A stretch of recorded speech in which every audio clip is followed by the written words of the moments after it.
In a shocking display of violence in the heart of Manhattan, a group of young migrants, allegedly tied to the Venezuelan-based gang Tren de Aragua, attacked NYPD officers in Times Square. The gang, calling themselves Los Diablos de 42, or the Little Devils of 42nd Street, is composed of underage individuals, some reportedly as young as 12, all of whom are believed to have entered the United States illegally. In the disturbing incident caught on video, gang members were seen throwing glass bottles, basketballs, and even a scooter at uniformed police officers attempting to stop a robbery in progress. Authorities say one of the suspects, a mere 12 years old, is already known to law enforcement as the leader of a theft ring in Central Park and has been arrested multiple times. So far, 5 individuals have been arrested in connection with the attack. 3 others remain at large. Authorities believe that Los Diablos de 42 is a local offshoot of the violent Venezuelan gang Tren de Aragua, a transnational criminal organization known for drug trafficking, extortion, and human smuggling throughout Latin America. While Tren de Aragua was originally based in Venezuelan prisons, the group has since expanded its operations across several countries, including Colombia, Peru, Chile, and now the United States. Experts say the gang recruits young, undocumented migrants who are difficult to prosecute under current U.S. laws. Many of these youths, some as young as 12, are used to carry out thefts, assault, and serve as lookouts or decoys. In the Times Square incident, the 12-year-old suspect was reportedly a repeat offender, known for orchestrating robberies in Central Park and evading serious legal consequences due to his age. Critics argue that sanctuary cities like New York, which limit cooperation with federal immigration authorities, create an environment where criminal networks can exploit legal loopholes and protect their youngest members from deportation or long-term detention. According to former ICE Director Tom Homan, these youth-led gangs are not just a legal challenge, they're a growing public safety threat. The Times Square incident has reignited debate about how the U.S. justice system handles juvenile offenders, especially undocumented minors involved in organized crime. Former prosecutor and judge Janine Pirro shared her firsthand experience, revealing that she once indicted a 12-year-old for murder. She emphasized that while such cases are rare, they demonstrate how dangerous even very young individuals can become when manipulated by gangs. Current New York state law raised the age of criminal responsibility from 16 to 18, meaning that in most cases, minors under 18 are processed in family court rather than criminal court, even in repeat robbery or assault cases. This legal structure often results in juvenile offenders being released with minimal consequences even after dozens of arrests. Bureau also highlighted the lack of accountability. If the child is under 12, family court might not even take the case unless it's for supervision. These kids are essentially untouchable by the legal system, making them ideal tools for gangs like Tren de Aragua. Meanwhile, law enforcement officers are increasingly frustrated.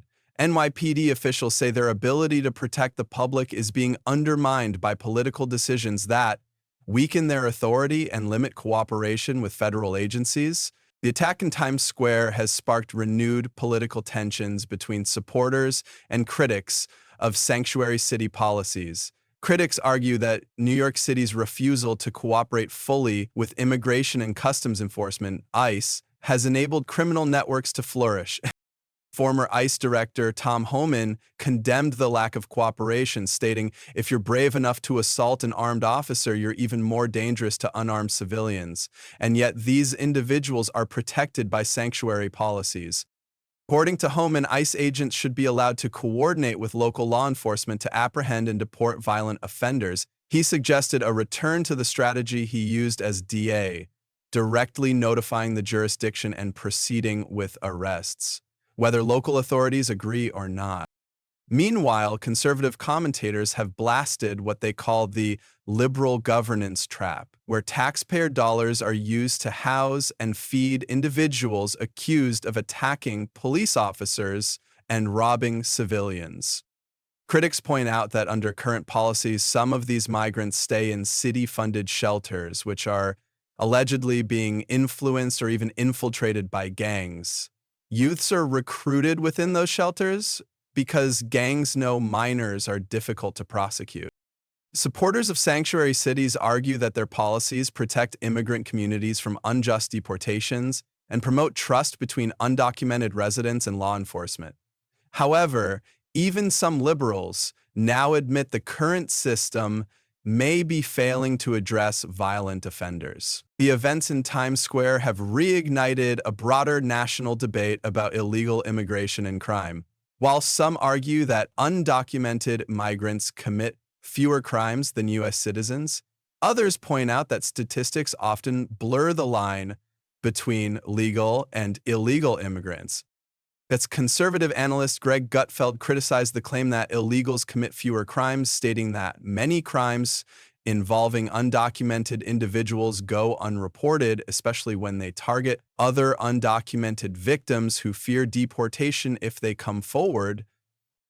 Gutfeld cited data suggesting that undocumented immigrants are significantly more likely to be involved in gang activity and violent offenses, and pointed to states like Arizona, where they make up a disproportionately high percentage of the prison population. Liberal voices like Leslie Marshall acknowledge the seriousness of these incidents, agreeing that violent offenders should be deported, but urge caution about generalizing or mislabeling all migrants. She notes the importance of accurate databases and legal due process. Marshall also raised concerns about social media and stereotypes. She observed that even privileged teens in private schools are mimicking gang symbols online, making it harder to distinguish between actual threats and social posturing. In the end, both sides agree on one thing: violent gang members, especially those repeatedly arrested for serious crimes, should not be allowed to remain in the country unchecked.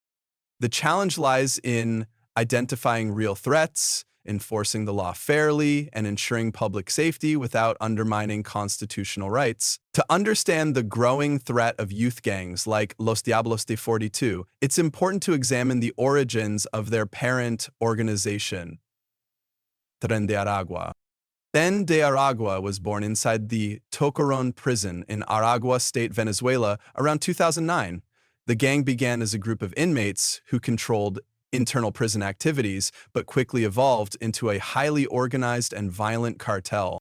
Unlike traditional prison gangs, Tren de Aragua expanded beyond the prison walls, taking advantage of Venezuela's political and economic crisis. As law enforcement collapsed and corruption spread, the gang flourished, running extortion, drug trafficking, kidnapping, illegal mining, and human smuggling operations. Over the past decade, Tren de Aragua has spread across South America, establishing cells in Colombia, Peru, Ecuador, and Chile. Members often migrate through irregular routes, using humanitarian visas or refugee claims to enter neighboring countries. Human rights organizations have warned that the gang is now a major actor in migrant smuggling networks, especially in the dangerous Darien Gap between Colombia and Panama. Migrants often fall victim to extortion or trafficking by gang-affiliated smugglers. According to intelligence sources, Tren de Aragua has adopted a decentralized structure similar to a franchise model, making it harder to track and dismantle. Each cell operates semi-independently while maintaining loyalty to the gang's core symbols, rules, and leadership. Now, the gang's presence in U.S. cities marks a troubling new chapter. Law enforcement officials believe the New York cell may be the first of several planned expansions into North America.